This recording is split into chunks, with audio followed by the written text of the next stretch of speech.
Hey everybody, hope you're doing well today. So today's a special day. We're going to the Marvac 34th annual RV show at Premier Showplace in Novi, Michigan. And the whole goal today is to look at what is our favorite travel trailer bunkhouse. I have a special guest I think you're gonna be excited to see today. And we're gonna kind of talk about some of the new trailers and the technology as far as in trucks that I think is gonna make it for a safer towing experience and everything for your family. So stay tuned, got a lot of information in this video. I hope you like. All right guys, we're gonna enter into the Marvac Detroit RV show.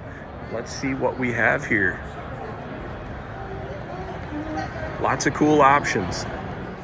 So we got the family loaded up and we are on the way to meet a special person who's going to give us some insights on a trailer that I've been very interested in that you could pull for an overland setup for whether F-350 Trimmers, Ford Raptors. This could be cool. Hey guys, this is super exciting. I got the opportunity to meet the man, Josh the RV Nerd. This is awesome. I really appreciate it. Nice to see you again. It's been a few years. It has. It's been a couple years. It's good to see a familiar face every now and then. It's like cheers, someone who knows your name. So one of the things I'm excited about is some of the new lineup with the Ember. And one I'm thinking about is I'm going to be actually going from a fifth wheel down to a travel trailer for 2024. Kind of going backwards. I know most people don't do that, but I want something more specific maybe to the off-road scene, and Ember has something kind of cool. Yeah, they have that, their new Ember Overland series, and that's actually where that four-wheel trailing arm off-road suspension package originally came to the RV market. So it's something if you want to get off the pavement and you want to go where a trimmer can go, it's an RV that's made for that kind of action activity. Heavier tires, heavier suspension, heavier frame, made for going, you know, in a little more rugged kind of scenario. Do you see many guys getting the Embers with, say, Raptors or Trimmers? Are you seeing kind of like that, like the mix, or is it someone that just wants an off-road capable trailer? It's been interesting. They've been a brand that they have often appealed. They're like an off-road glamper, if you think about it, or an off-pavement glamper, where it's not always people who are going rock crawling. It's somebody who maybe just wants to travel out, like go up Alaska highways where the roads get really rough, but they don't want this thing to rattle trap apart. And it's been a whole variety, a whole spectrum of people, because the whole concept of their brand is so very flexible that there's a lot of different widespread uses and appeals. It's not always like just, we're going to go out in the Badlands. There's some people who are like, I just don't, you know, I want to tow a lot, but I want it to be reliable when I get there. Perfect for Michigan roads, too. Yeah, Michigan roads, baby. So is there anything specific you'd like to share or show off as far as maybe Ember or new technologies that you're seeing that's kind of cool? A couple things I think are cool. Something they're actually doing on their touring edition is they throw radar out of their butts. Basically, they have blind spot detection radar, which is just straight taken. It's the same stuff that GM uses for their blind spot detection. So when you're going down the highway, if you go to flip on your left blinker, if you look in your mirror and you can see the left-hand light on the nose cap is glowing up, that means there's somebody in your blind spot. Don't change lanes yet till it turns off. Another thing too is it's not specific to Ember. It's just anti-lock braking. ABS is finally starting to make its way into the RV industry. It's been required of semi-tractor trailers since 1998. Wow, I didn't know that. And it's not at all required. So a professional driver with CDL has to have a safety braking system, but you and me don't. Interesting. With absolutely no specialized towing training. So that's something I'm glad to see. And you're finding that on more and more brands. There's, Lippert's ABS, there's the Dexter Tow Assist, there's different versions of things like that. So I'm excited to see more of that come in, especially for family camping, having more safety opportunities. That means a lot to me. 100%. No, I like that too. And I was thinking as you were talking about that, do you see anything more with cameras on the side? I know Furrion has the nice camera system, but it'd be even more cool if you see more adaptation of that into pickup trucks. The big hiccup there is not that the RV manufacturers don't want it to display on your dashboard, it's that the auto manufacturers don't want anyone to access their stuff. So there's been that's where the current hiccup is. Now there's been some small steps in the integration there. Hopefully we start to see more of that, like even TPMS talking through your truck to tell you your trailer pressure, cameras, things like that. It's all possible. You just got to get two different people to play ball together. That hasn't happened quite yet, but I think we'll get there. So I know that you've had a ton of videos talking about Azdel construction and some of the other products. Are you seeing any different trends around Azdel, wall construction, anything? Like I've had trailers with Azdel, without Azdel.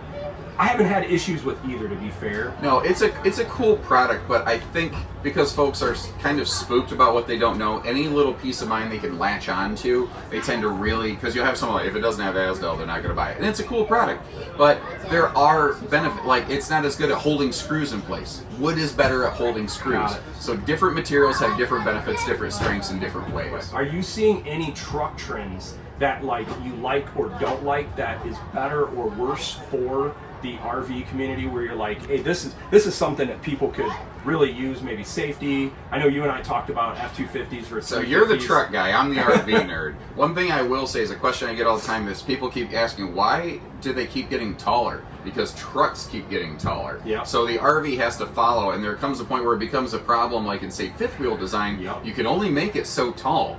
So that's one of those trends that is happening, but I don't see how you do anything about it. I noticed with my gap from our fifth wheel to the top of the bed rail, that was one of the things I was worried about in our F350 was that truck being so high. So that's good to know. So I really appreciate you taking the time, Josh, and this is awesome. Josh, to me, so I've been watching Josh forever. Actually, my sister Missouri is the one to turn me on to it. Shout out to Shannon. It's really awkward to just have someone talk about you while you're right here. But I appreciate everything Josh has done. It's cool to have someone that knows so much about the industry and the time and effort he puts in to just show you the little details and helping people. And it's just great to have that. So I appreciate you taking the time to help me. Hey, be safe. Yeah, thanks a lot. So today, guys, we're going to be looking at two different trailers, the Ember 221 MSL and the Nobo 19.3, and kind of looking at some off-road capable trailers. Ever since the Ember came out, I've been looking at this trailer. It looks like a really premium trailer. It's not cheap, there's no doubt, but the capability of this trailer is not many out there like it. And then I like that it's made in the USA. There's other trailers that are premium off-roaders, but they are not made in the United States, or I believe they're coming from China. But anyhow, Josh the RV Nerd, I'm going to include the link to this video. He's got an awesome video on this. Here's kind of the specs on it. Kind of C, 26 foot long, just shy of 6,000 pounds, 700 pounds dry weight. So you could pull this with like almost any half ton, not a problem at all. And specifically, we're looking at some off-road capable ones. So if you're in the market and looking for a trailer, I definitely recommend Bish's. I've always been impressed with Josh and all his help, especially if you're interested in one of these Ember trailers. So check this bad boy out. Guys, would this be the most ultimate overland family bunkhouse behind a Ford Raptor? Bish's has this bad boy. I have not seen one of these before in an Ember. Most of the time the Ember is a little smaller.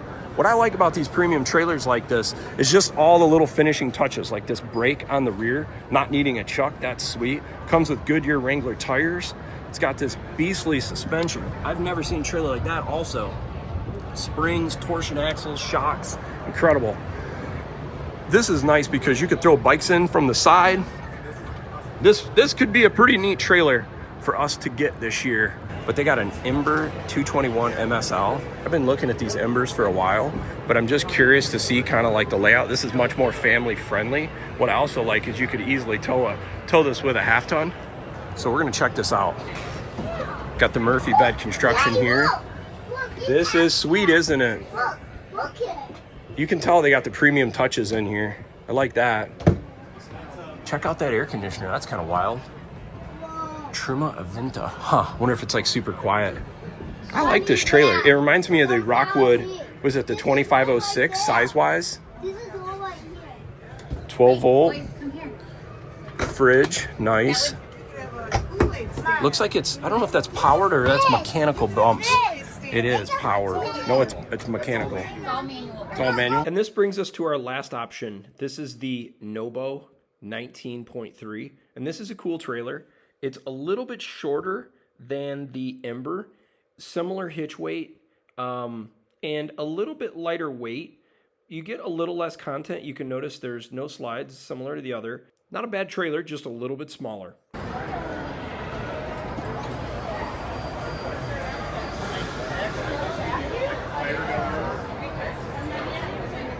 nice thing about it, hey, Greg.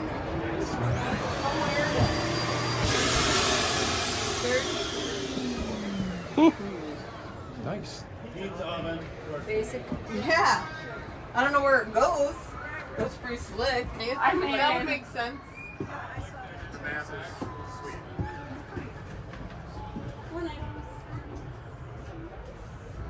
Nice size, yeah. It's a little more. That's the black wall. This is. I hope you enjoyed this video, and it was really cool to have Josh be part of the channel for sharing some insights and some of the cool new features in some of the trailers. I'm going to be putting a separate video together kind of looking at some of the different bunkhouse trailers we also looked at. Thanks for watching. Please like and subscribe if you enjoyed this video.